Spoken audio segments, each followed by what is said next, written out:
Hey folks, Nicholas Field here, and in this video I want to talk to you about production sound bags. So we're going to be comparing three different types of sound bags. The first one is a K-Tek Stingray Small X, which you can see here. The next one is an Orca O30. And finally the Protogear Prom sound bag plus modules. All of these bags were used with some iteration of a Sound Devices 833 or a 633 rig with a smart battery system. And just so everyone knows, I'm not affiliated with any of these manufacturers, and I wasn't asked to review these products. All of the opinions expressed in this comparison are my own. So let's go. This is the K-Tek Stingray Small X bag. And the Stingray lineup of production sound bags represents a mature design that has considered the needs of production sound mixers working in the field. Of the three bags I'm discussing, the K-Tek offers the greatest level of organization. So it has 2.5 side pockets on each side of the bag, which are all able to accommodate multiple full-size smart batteries and receivers, or anything else you want to throw in there. So I'll just show you that right now. On the side here, I've got smart batteries, and then there's another small pocket on the side here. And then if you open up, you've got another internal pocket, which is like mesh, and also some cable routing to let you go from inside to outside the bag, which is how I have a smart battery rigged up. So really you've got 1, 2.5. And over on the other side, it's the same thing.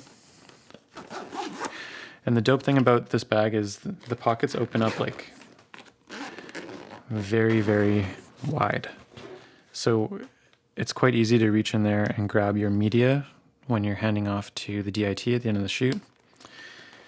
And that's a feature that I really appreciate because a lot of bags make it quite difficult to access the media, which is something that we have to do sometimes multiple times a day.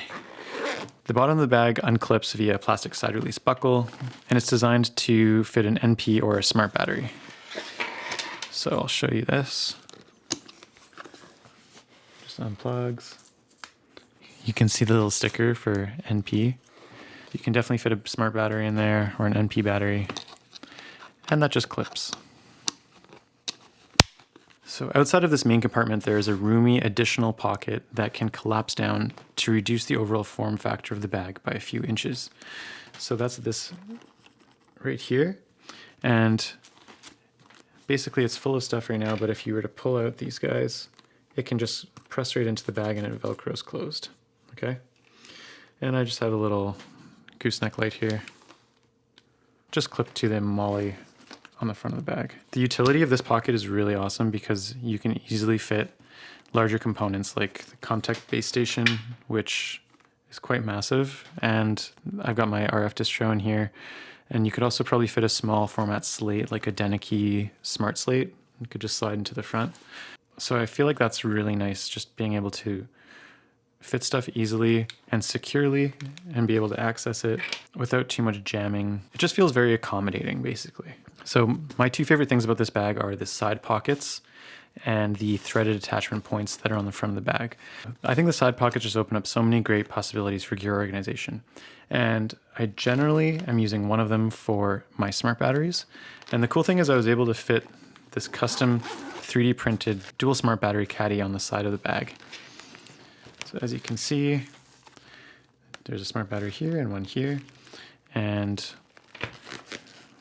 basically we 3D printed this so we can just pull batteries out and swap them back in on the day. And it just keeps everything running autonomously, and it makes it really easy to do like one-handed battery swaps.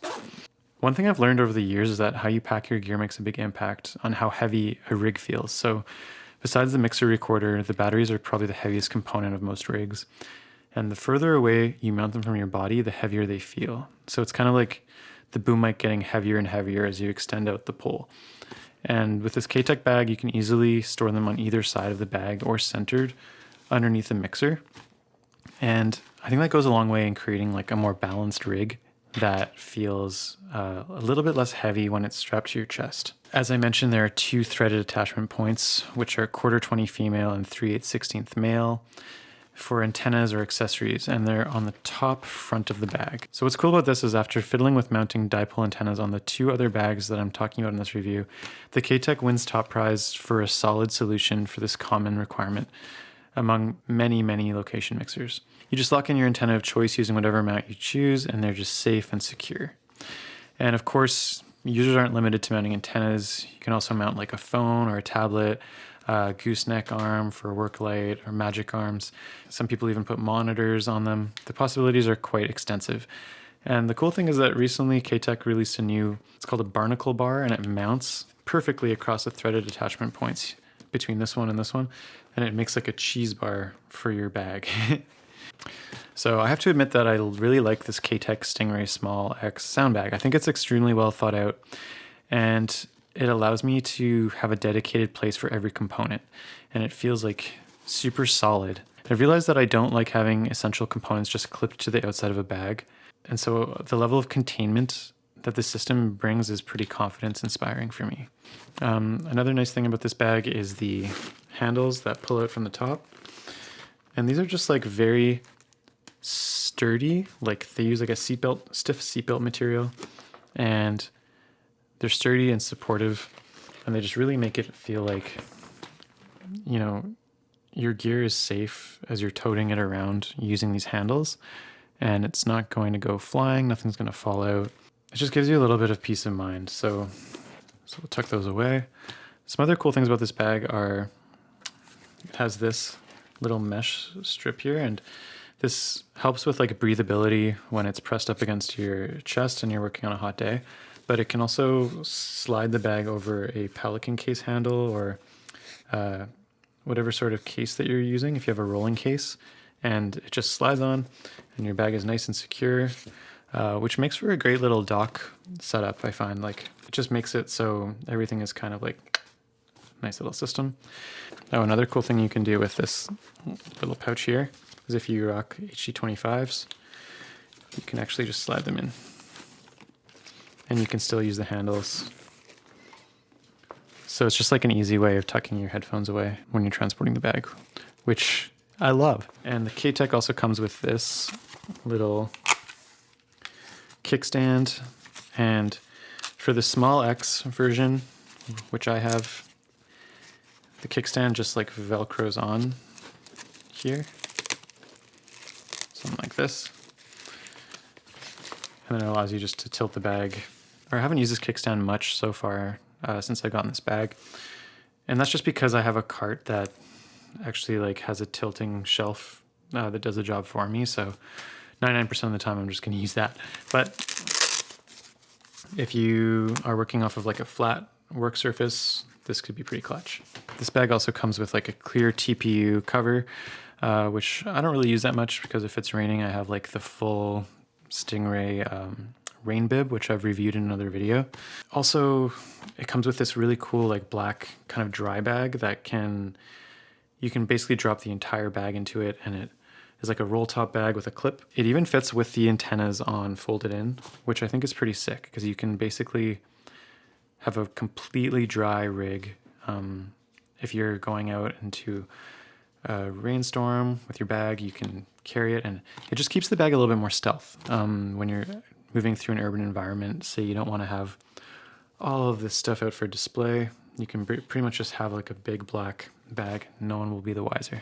Yeah, this bag is definitely overbuilt, and it was something that I was initially put off by. Like, I didn't want a heavy bag.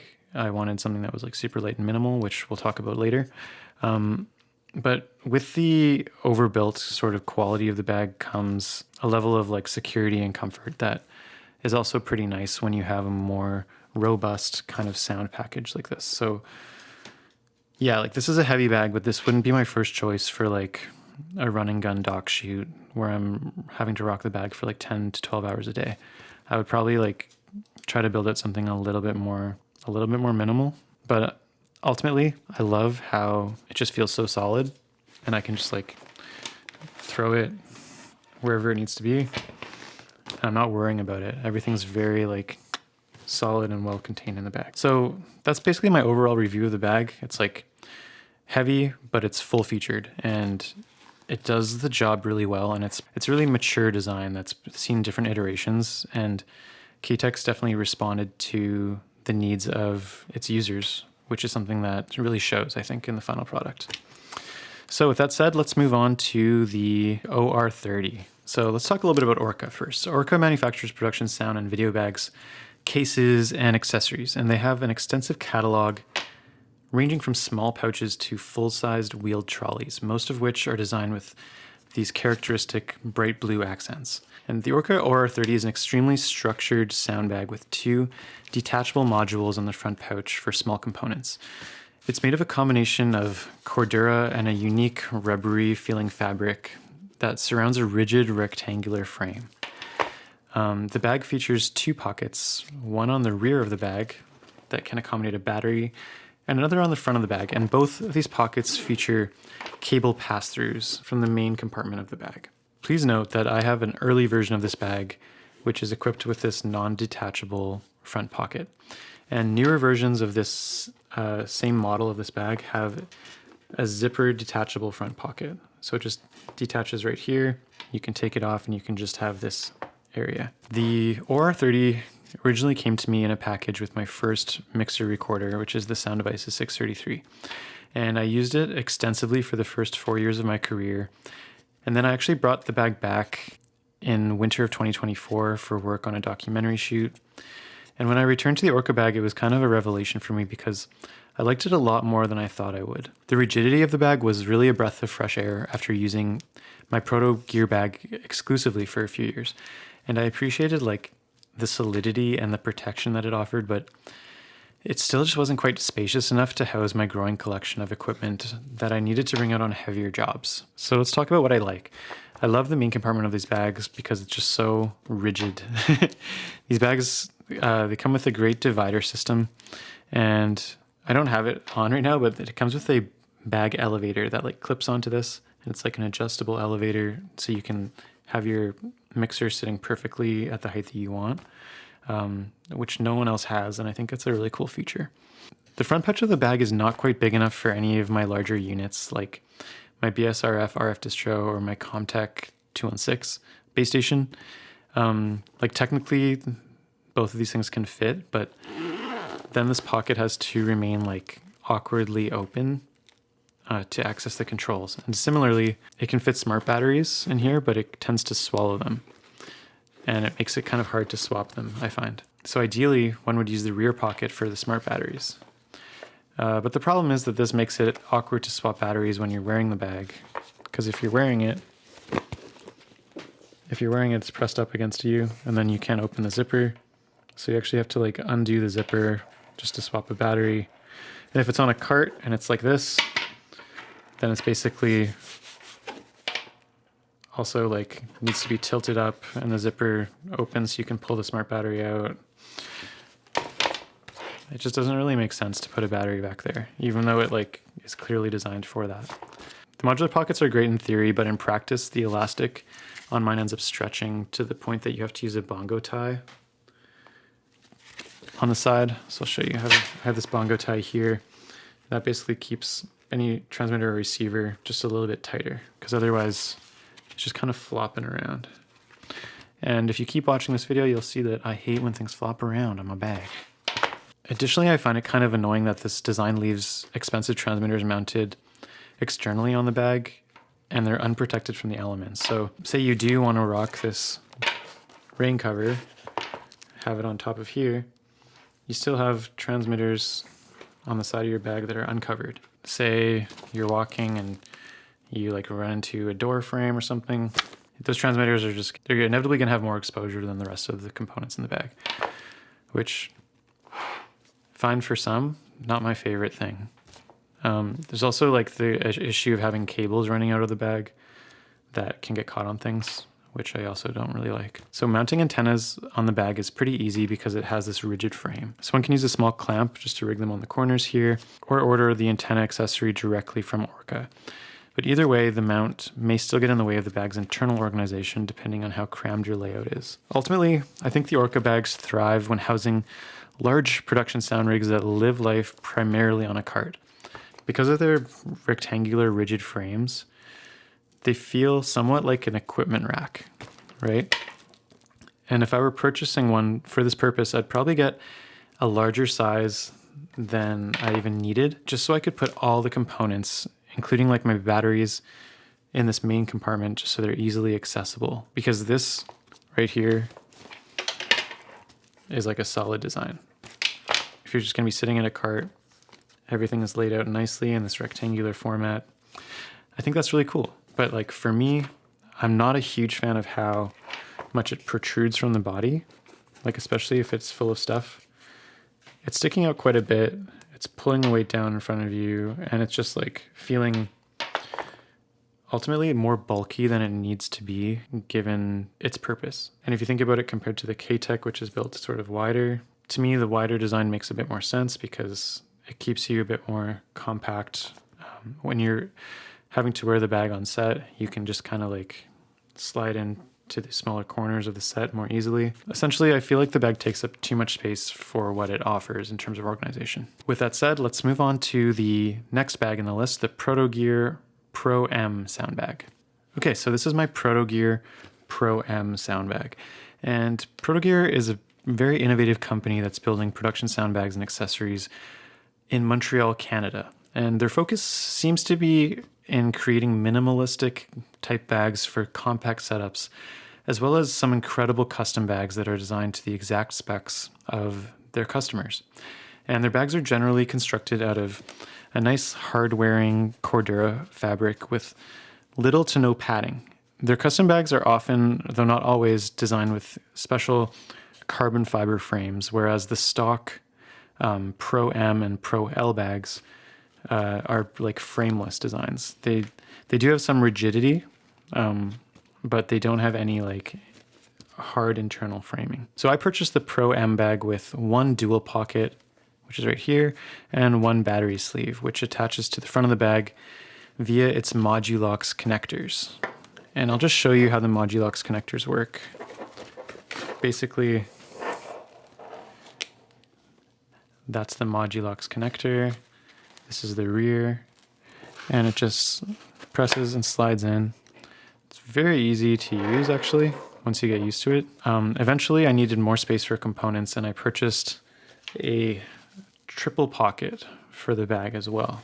So this has Modulox connectors on the front and the back, and it can slide in right here, and then you can add these modules on top of it. And so after working with this bag for a few years and across many different iterations of my production sound package, I've learned to embrace its strength. So when I want the most lightweight bag for straightforward run and gun productions, this is what I reach for. These bags are really no nonsense, and they generally have very little going on in the way of extraneous pockets. So if you're the type who likes to carry extra transmitters or lav accessories, or basically anything beyond the most basic like sound equipment, this might not be the bag for you. For me, when I have a project that benefits from a super minimal bag, I'll usually wear a lightweight hip pouch that can accommodate any extras that I might need on the day. I think that Protogear stock bags really shine with like a dialed in minimal setup. But after trying them, I'm not too keen on using them for larger packages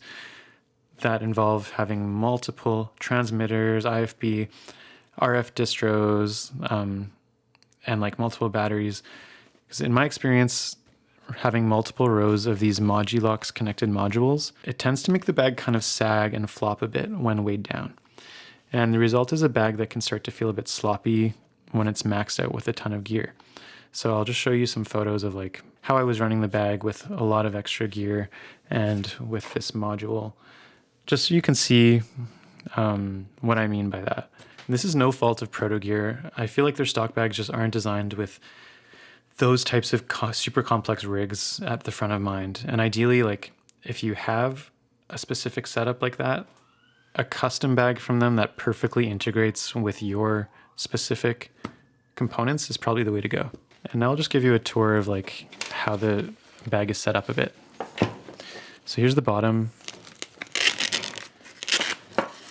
And as you can see, it just has a very relaxed approach to cable management with just a Velcro sort of opening. And you can run your cables out and into the modules. So it makes it pretty easy to like tidy them up a bit. But in no way are they like hidden from view. They're just a little bit more discreet, right? And the side of the bag here is really just an opening. And this bag is designed for an 888 as well as an 833, so it's actually a bit like cavernous on the sides, which it's fine like in practice when you're wearing the bag, but when you do need to go get your media, it's like you're reaching in there and trying to pull it out. And I actually was on a shoot where I was pulling cards like 12 times a day, and I was using my Leatherman pliers and just reaching with my pliers and pulling the card because it was easier than having to like trying to tweeze them out with my fingers. So yeah, I would say like I love this rig in this iteration where it's just like a simple kind of 3-channel setup with like a cabled boom, little WYSICOM 2-channel receiver, super minimal BDS, and one smart battery that can run the 833 for like probably like 11 hours straight. To me, this is like the epitome of what Protogear bags do best, which is just like super lightweight run and gun rig that you can wear pretty high on your chest. But yeah, if you're looking for a more like complex sort of setup, I would say go custom Protogear so you can get all the bells and whistles, or maybe take a peek at one of the K-Tek bags. So in closing, I will say that the K-Tek Stingray Small is my current favorite all-around production sound bag. Its organizational flexibility is truly unmatched for a stock bag, and the thoughtful layout and design features make day-to-day work as a production sound mixer a lot easier. So for these reasons, I'm willing to pay the weight penalty that comes with this bag. The Protogear Pro M bag looks amazing and is super easy on the back, but it requires careful planning by the operator to maximize its potential.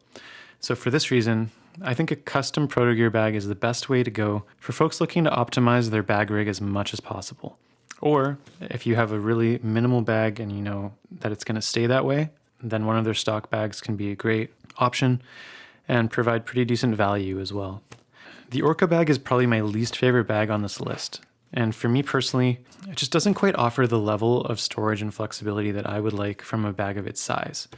Its battery storage options also don't gel with the way that I like to operate. But with all of this being said, a production sound bag is always going to be an extremely personal thing. So something that surprised me after years of work is that what I thought I wanted, which was hardcore minimalism with the Protogear bag, doesn't really mesh with what I require to keep up with the demands of a lot of my productions.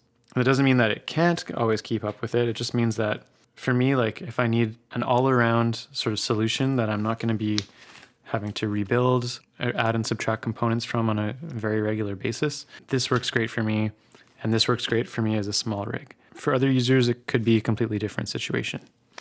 Certainly, there's no one-size-fits-all solution, so I hope that this video helps you to weigh through the strengths of each of these products fairly and honestly. So please feel free to leave any questions or comments you have, and thank you so much for watching. If you do like this video, please hit the like button and subscribe to my channel. It goes a long way in supporting what I do. Peace.